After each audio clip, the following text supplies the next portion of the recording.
Hello everyone. දැන් අද අපි තව යාවත් කාලන කිරීමක් ගෙනාවා. අපි මේ client දැන් කළා මාස 10ක් විතර කෙස් හිටවලා. එයාගේ ඉස්සරහ අඩුවක් තිබ්බා. අපි ඒක දැන් යථා තත්ත්වයට අරන් දුන්නා කෙස් හිටවලා. හැබැයි ඇත්තටම මාස 10 දෙත් මේ කෙස් වැයීම සම්පූර්ණද? ඇත්තටම නැහැ. දැන් බලන්න අපේ කෙස් යන විදිය. අපේ කෙස් යන්නේ අවුරුදු ගාණක් තිස්සේ. එක දවසින් අපි කවුරුකත් මුඩු වෙන්නේ නැහනේ. ඒ කියන්නේ එක දවසකින් කවුරුකත් මේ තට්ට වෙන්නේ නැහැ. කෙස් යන්නේ කාලයක් තිස්සේ අවුරුදු ගාණක් තිස්සේ. ඒ විදිහට තමයි ඉතින් දැන් කෙස් හිටවනකොටත් යම් කාලයක් යනවා කෙස් ටික හොඳට වැවිලා සම්පූර්ණ වෙන්න. දැන් මේ මාස 10 දී හොඳ වර්ධනයක් තියෙනවා. හොඳ පෙනුමක් තියෙනවා. හැබැයි තවත් කෙස් වර්ධනය වෙනවා. සාමාන්‍ය මාස 12ක් 18ක් යනකත් තව අවුතෙන් කෙස් එනවා, මේවා ඝනකම් වෙනවා, තව පෙනුම දියුණු වෙනවා.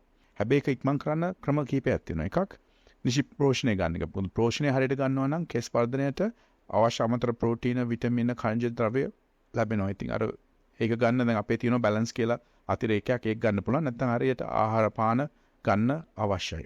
ඒකත් එක්කම DHT, ඒ කියන්නේ තියෙන කෙස් ටික ආරක්ෂා කරන්න DHT බ්ලොකයක් ගත යුතුමයි. ඒකට හොඳම බෙහෙත Finasteride 0.25. ඒක අත්‍තරම් පිටරටින් ගෙන්න ගන්න පුළුවන්. නැත්නම් අපේ ක්ලිනිකේ නොමිලේ මාසපතා අපේ ක්ලයන්ට්ස්ලා අපි මාස 6ක් දෙනවා ට්‍රීට්මන්ට්. ඒතර ලක්ෂ 6ක ට්‍රීට්මන්ට් එකක් නොමිලේ හම්බ වෙනවා අපේ ක්ලයන්ට්ස්ලාට. ඉතින් ඇත්තටම කෙස් අවශ්‍ය නම් හොඳ ඝනකමට ඉවන්න ඕන නම් කළ යුත්තේ තුර්ගේ සෆාය තාක්ෂණය. ඒක තමයි දැන් තියෙන ලෝකේ තියෙන දියුණුම තාක්ෂණය.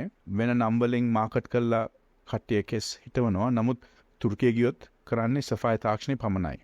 ඉතින් ඒක තමයි හොඳම තාක්ෂණය. ඒක ලංකාවේ කරන්න පුළුවන් වෙන්නේ අපේ ආයතනයට විතරයි. මොකද රජයේ PHSRC රෙජිස්ට්‍රේෂන් එක තුර්කියේ සෆාය තාක්ෂණ තියෙන්නේ keshatransplant විතරයි. ඉතින් කෙස් සම්බන්ධව කිසිම ප්‍රශ්නයක් තියෙනවා නම් අපට අමතන්න අපි සහාය වෙන්නම් පුළුවන් තරම් අපේ නම්බර්ස් ටික මෙතන දාලා තියෙනවා. 34% of Colombo district had diabetes, while another one-third had high blood sugar levels. It was found that Sri Lanka has the highest rate of diabetes in all of Asia and one of the highest in the world. 38% of Sri Lankans with diabetes have not been diagnosed. In other words, 1 million Sri Lankans do not know that they have diabetes. Diabetes is more common in Sri Lankans who are overweight and those who are better off or living in developed areas of the country. The highest rates are seen in Western Province, Jaffna and some parts of the Northern and Eastern Province.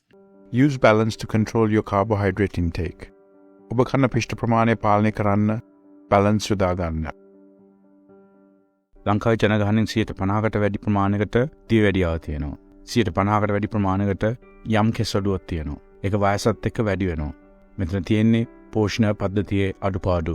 ඒ පෝෂණය නිවැරදි කරගෙන ඔබට අලංකාර කෙස් කලමක්, පැහැපත් හමක්, සාධ්‍ය වැඩියාව නොවෙන්න පියවර ගන්න, අදම ගන්න බැලන්ස් ජීවිතේට බැලන්ස් එකක් ගන්න කාලේ හරි නේද?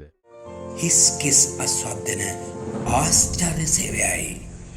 Kesha Transplant.